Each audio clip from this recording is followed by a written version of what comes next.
ಇದು ಇಂದಿಗೂ ನಿಗೂಢವಾಗಿರುವ ಕಲ್ಲಿನ ಗುಹೆ. ಈ ಗುಹೆಯಲ್ಲಿ ಇದೆಯಂತೆ ಚಿನ್ನದ ಖಜಾನೆ.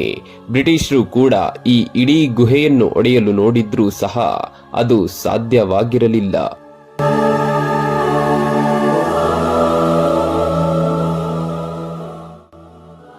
ಸ್ನೇಹಿತರೆ, ಇಂದಿನ ಮತ್ತೊಂದು ವಿಡಿಯೋಗೆ ಸ್ವಾಗತ.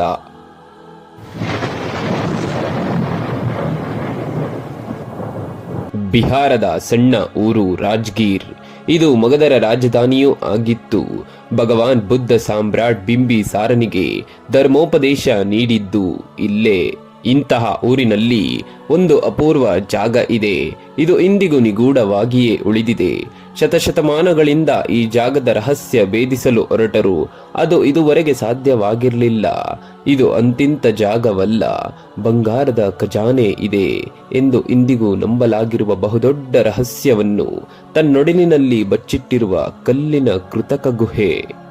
ಈ ಅಪೂರ್ವ ಗುಹೆಯ ಹೆಸರು ಸೋನ್ ಬಂಡಾರ್ ಅಥಾರ್ತ್ ಚಿನ್ನದ ಖಜಾನೆ ಎಂದು. ಕ್ರಿಸ್ತಪೂರ್ವ 3 ಅಥವಾ 4ನೇ ಶತಮಾನದಲ್ಲಿ ವೈಬರ್ ಬೆಟ್ಟದ ತಪ್ಪಲಿನಲ್ಲಿ ನಿರ್ಮಿಸಲಾಗಿರುವ ಕಲ್ಲಿನ ಬೃಹತ್ ಗುಹೆ ಇದು. ಈ ಗುಹೆಯಲ್ಲಿ ಲೆಕ್ಕ ಹಾಕಲು ಸಾಧ್ಯವೇ ಇಲ್ಲದಂತಹ ಚಿನ್ನದ ಖಜಾನೆ ಇದೆ ಎಂದು ಇಂದಿಗೂ ಸಹ ನಂಬಲಾಗಿದೆ. ಅದೆಷ್ಟೋ ಬಾರಿ ಈ ಚಿನ್ನಕ್ಕಾಗಿ ಶೋಧವೂ ನಡೆದಿದೆ. ಆದರೆ ಇದುವರೆಗೆ ಯಾರಿಗೂ ಇದನ್ನು ಪತ್ತೆ ಹಚ್ಚಲು ಸಾಧ್ಯವಾಗಿಲ್ಲ. ಇದು ಮಗಧವನ್ನು ಆಳಿದ್ದ ಬಿಂಬಿಸಾರನ ಖಜಾನೆ ಎಂದು ನಂಬಲಾಗುತ್ತಿದೆ.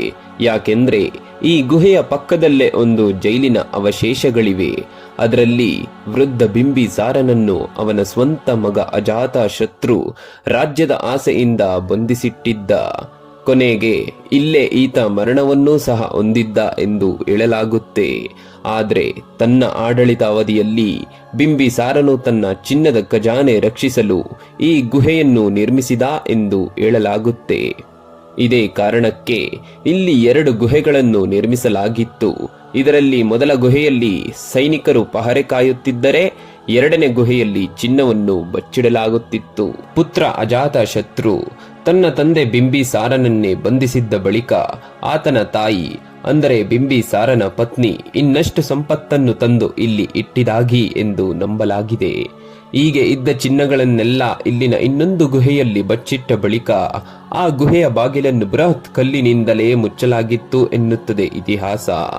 ಸದ್ಯ ಈ ಗುಹೆ ಪ್ರವೇಶಿಸಿದ ತಕ್ಷಣ ಸೈನಿಕರಿಗೆ ತಂಗಲು ಮಾಡಿದ್ದ ಮೊದಲು ಗುಹೆ ಕಾಣಸಿಗುತ್ತದೆ. ಈ ಚಿನ್ನದ ಖಜಾನೆ ಬಗ್ಗೆ ಮಾಹಿತಿ ಪಡೆದಿದ್ದ ಬ್ರಿಟಿಷರು ಬೃಹತ್ ಮದ್ದು ಗುಂಡುಗಳಿಂದ ಆ ಗುಹೆಯನ್ನು ಒಡೆಯಲು ಯತ್ನಿಸಿದ್ರು. ಅಂದು ಪಿರಂಗಿ ಮೂಲಕ ಒಡೆದ ಗುಂಡುಗಳ ಗುರುತು ಇಂದಿಗೂ ಈ ಗುಹೆಯ ಗೋಡೆಯ ಮೇಲಿದೆ.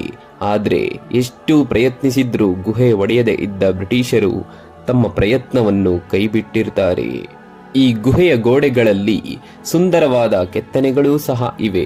ಜೊತೆಗೆ ಚೆನ್ನಾಗಿ ಹೊಳಪು ಬರಲೆಂದು ಕಲ್ಲಿಗೆ ಪಾಲಿಷ್ಗಳನ್ನು ಹಾಕಲಾಗಿದೆ.